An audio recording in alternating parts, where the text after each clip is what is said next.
చిల్లర వ్యాపారం రేపు చిల్లర వ్యాపారం టైం అయిపోయింది. ఈ అంగడి అమ్మారన్న టైం కూడా లేదు. రేపు రేపు వచ్చి రావద్దు స్వామి, రేపు నుంచి రావద్దు. అప్పులు అవుతున్నాం మేము. డబ్బులు కడతావా? 10-20 సంచులు కూలి ఎవరు కట్టాలి? డబ్బులు చెప్పు. అరే నీ కథలు అవుతానా? నాకు ఏం చెప్పాలి? వెనుక కాదు ఈ రోజు అయితే ఈ రోజు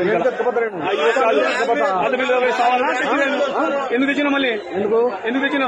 అమ్ముకుని తెచ్చుకున్నా. పోరా డైరీ దో బ్యాగా में लाओ दे दूं लाओ बेच लो ट्रैफिक पे नहीं ले दो बोला भैया बोला एसी पे ఎందుకు పెట్టా బాధ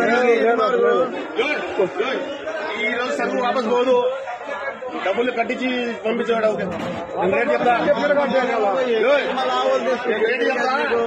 ఆయన 20,000 ఉత్తరం ఉంది. డబ్బులు కట్టు ఫస్ట్. ఆయనకి నీ సరుకు పంపించి ఉంది. నీ సరుకు సచ్చిన సరుకు బయట వేసినాము. ఆ డబ్బులు ఇప్పుడు రాలే మాకి. నేను చచ్చిపోయిన సరుకు వచ్చిండాడు 20,000 రూపాయలు 10 రూపాయలు సంచి పోయినప్పుడు అది ఇచ్చి బాకీ పడినాము. ఆ బాకీ కట్టు.